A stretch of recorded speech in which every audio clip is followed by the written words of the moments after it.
Welcome to This Explainer, everyone. Today, we're diving straight into a incredibly powerful, viral narrative straight from our source material. We're talking about a story that literally dissects the absolute core of human resilience.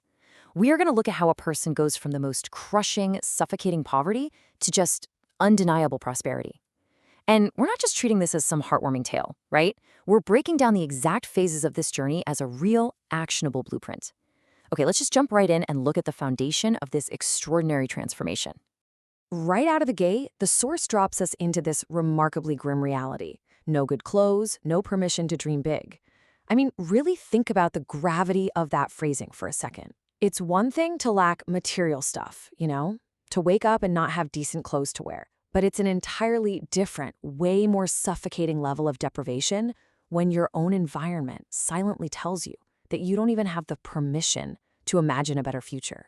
Every single morning, this young boy watched others head off to work, just completely trapped in this cycle that offered zero upward mobility. So the absolute key takeaway here is that our subject is starting at a massive deficit, not just a financial one, but a psychological one. Dreams were literally treated like a luxury he just couldn't afford. So that brings us to section 1, the poor village boy, or what we can call the ordinary world. Every epic journey has a starting line, and well, this is his.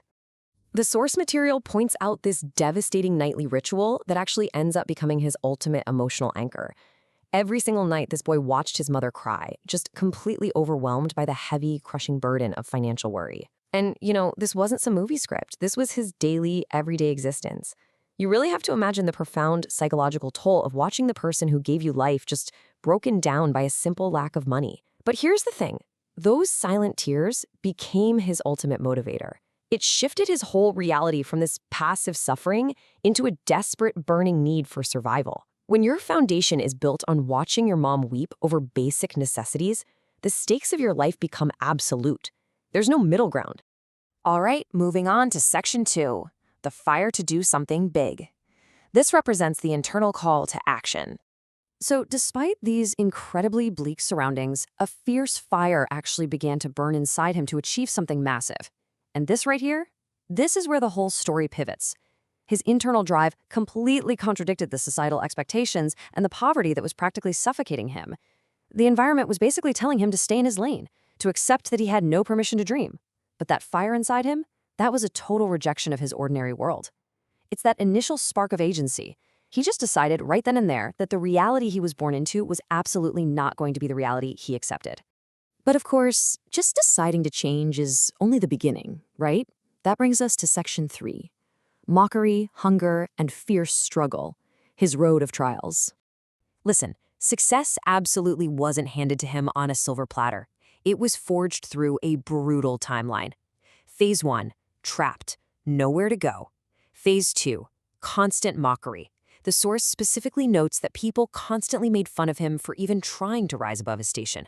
Phase 3, hunger. He endured night after night, sleeping on a completely empty stomach. Phase 4, failure. Repeated, crushing defeats. He was beaten down by his community, by his own physical needs, and honestly, by sheer bad luck.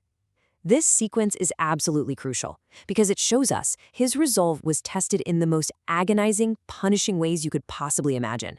So how on earth do you survive that kind of gauntlet? Well, the source reveals a 3-step survival mechanic. Step 1, day and night hard work. He just never stopped grinding. He took on whatever manual labor or odd jobs he could find just to keep inching forward. Step 2, unyielding struggle. He basically accepted that pain and sheer exhaustion were just baked into the process. Step 3, absolute self-belief. Think about it. When the whole village is mocking you and your stomach is completely empty, the literal only thing you have left to rely on is your own mind. And he did not abandon his effort. This 3-step formula is exactly what he used to push through those darkest, hungriest nights. It wasn't magic, guys. It was an incredibly high tolerance for pain mixed with just relentless, unstoppable action. And as you'll see, that relentless action eventually tips the scales. Let's look at section 4, return in a big car. The transformation. Slowly but surely, his luck actually began to change, entirely as a direct result of that unyielding effort. And then, one day, that very same poor boy finally returns to his exact same village, but this time, he's rolling down this familiar dusty streets in a big car. I mean, what a cinematic moment, right? He hasn't just escaped his circumstances, he has completely conquered them and literally brought the physical proof right back to the starting line. It is the ultimate, real-world manifestation of that fire that burned inside him back when he had absolutely nothing. In the vibe in the community, it shifted entirely. His luck changed. The mockery stopped permanently. And today, that entire village speaks his name with profound respect. The exact same people who were previously laughing at his dreams are now forced to honor his reality. And why is that? Because undeniable results force the world to respect you, period. He literally rewrote his social standing through sheer grit. The external world finally caught up and matched that internal belief he held onto all those years ago.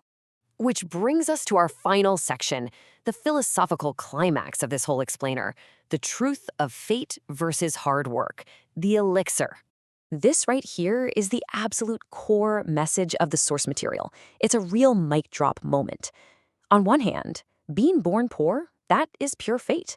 But on the other hand, dying poor, that is your choice. Just let that sink in for a second. The source is making this incredibly profound distinction between the circumstances we are handed at birth and the circumstances we tolerate in life. The boy in our story, he had zero control over the village he was born into, his lack of clothes, or his mother's tears. That was 100% fate. But he proved through his own life that the ending of the story is entirely dictated by effort, struggle, and belief. The starting line might be completely out of your hands, but the finish line? That is entirely your responsibility. And that leads me to this final thought for us to chew on today. If being born in hardship, whatever your own personal version of hardship looks like, isn't your fault, what choices are you actively making today to ensure you don't stay there? Are you just accepting the reality you are handed, or are you fueling that internal fire to go out and achieve something massive? The boy in the village made his choice. Now it's time to make yours. Thank you so much for joining me for this explainer. Keep pushing forward, and I'll catch you next time.